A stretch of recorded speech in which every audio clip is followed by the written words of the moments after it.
Big bros of the world, man. Y'all read the title? See the thumbnail? Today we talking about how motherfucking being introverted get you closer to success. How it got me closer to the success. Some people might be like, you on social media, you on YouTube, you can't be introverted. Or people might find it hard to believe, but when you got a balance, then you able to still be, still be who you are. If you got the balance, then you got the balance. But growing up as a kid, like I already said this before, but growing up as a kid, or you don't even gotta be a kid, but I'll say high school days, during those days, that's when parties was cracking.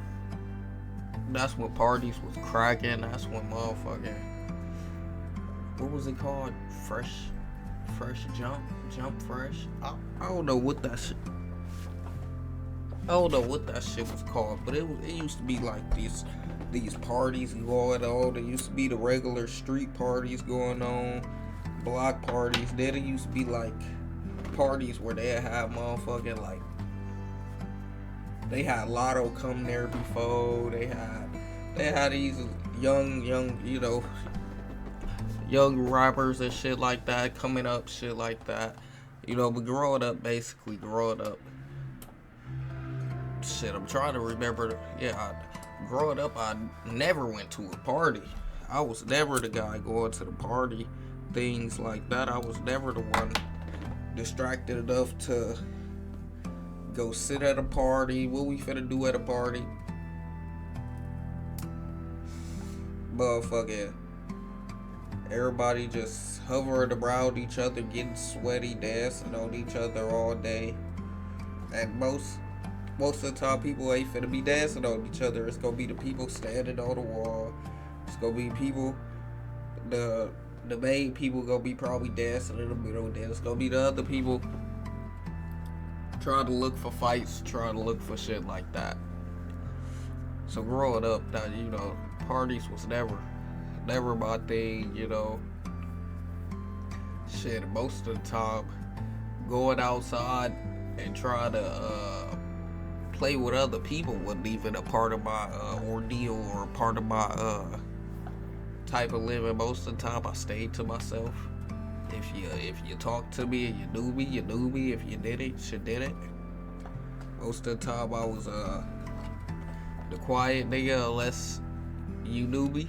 Then I'm probably talking, communicating, being comedic, because I am a funny person and shit like that. But I'm only funny when I'm comfortable.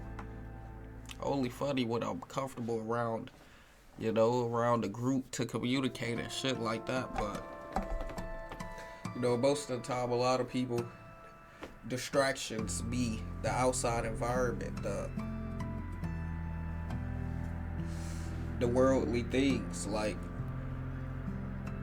for example, a lot of people started smoking or started doing drugs in general, rather it was alcohol, rather it was smoking, rather it was whatever drug they decided to do. A lot of people started that in high school because of parties, or in high school because of their environment, or in middle school because of parties in their environment. Most of the time, they didn't even care about the drug until they seen it out in the environment. And that's the main reason I didn't even start smoking till I was older, till I was a fucking grown adult. Didn't even pick up a drug till I became a grown adult and shit.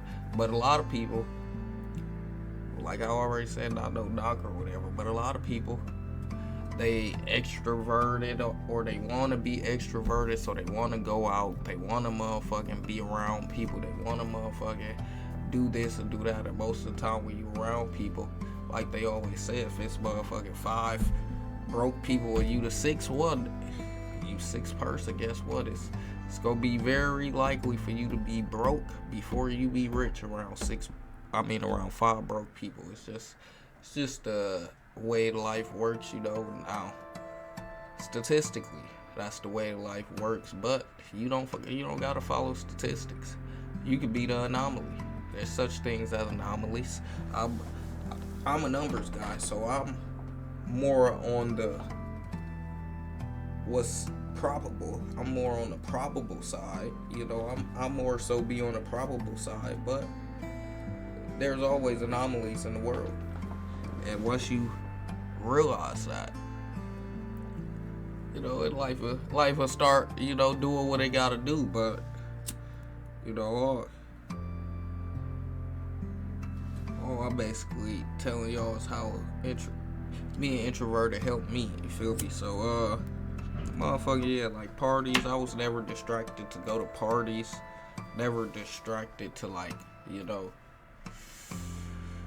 go be in the crowd of people. Go. Let me go hang around this person. Let me go hang. I was never, in that type of characteristic ordeal. So me growing up now, as I got older, not caring about clubs, not caring about parties, not caring about concerts, not caring about bars. If bars is different from a club, I thought they the same thing, but people be correcting me all the time. So, stuff like that, not caring about that stuff came natural for me. It kept me less distracted for me to, achieve certain things I wanted to achieve at a younger age. But it all was because I was already accustomed to not being distracted about certain outside things. Now, I do still got my distractions, like gaming is a distraction, and motherfucking cell phones is a distraction. I do still got my vices and distractions, but partying isn't on my list. So one less distraction gets me closer to my motherfucking goal. That's really how I look at it. You can limit all your distractions, you get closer to your goal with no problem. And a lot of us go be in denial. We go be like, I'm not distracted. I only party on weekends, or I'm not distracted. I only party once a week. A lot. But you got to think about what you partying for. If you partying once a week, and let's say you spend $300 for that party and that one weekend, every weekend you spend the $300 to party that weekend. Let's say you get paid $22 an hour. So if you get paid $22 an hour, you spend $300 every weekend to motherfucking have fun, I guess. I guess that's what you call it. I guess you call it having fun. So motherfucking $22 an hour, you gotta work basically 5 hours to get $100. So you gotta work 10 hours to get $200. So you gotta work 15 hours to get $300. As basically, you realize you gotta work more than 15 hours to get $300. So your one weekend is you're basically doing, if you're doing full-time shifts, you basically doing 8 to 10 hour shifts. So you're doing basically a days and a half of work just to go party on the weekend. Automatically a day and a half of what you doing is to go party. Now, just think about the person who's using that 10 to 15 hour shift. He still got them 10, 15 hours on that weekend to go do some extra stuff while he got paid to go do what for his shift, whatever, for her shift, whatever, on both shifts, because it's really a day and a half. You gotta use your time that we're given. We gotta use it appropriately. We ain't getting no younger. Time ain't waiting for nobody. This shit getting wicked, man. The time moving, and it's definitely ain't waiting for you. Definitely ain't waiting for me. It definitely ain't waiting for you, man. If you ain't grinding, you ain't shining, man. And if you want to be attractive out here, you gotta be active out here, man. All grinding, no whining. We ain't got time to be complaining. All we got time for is shining and grinding.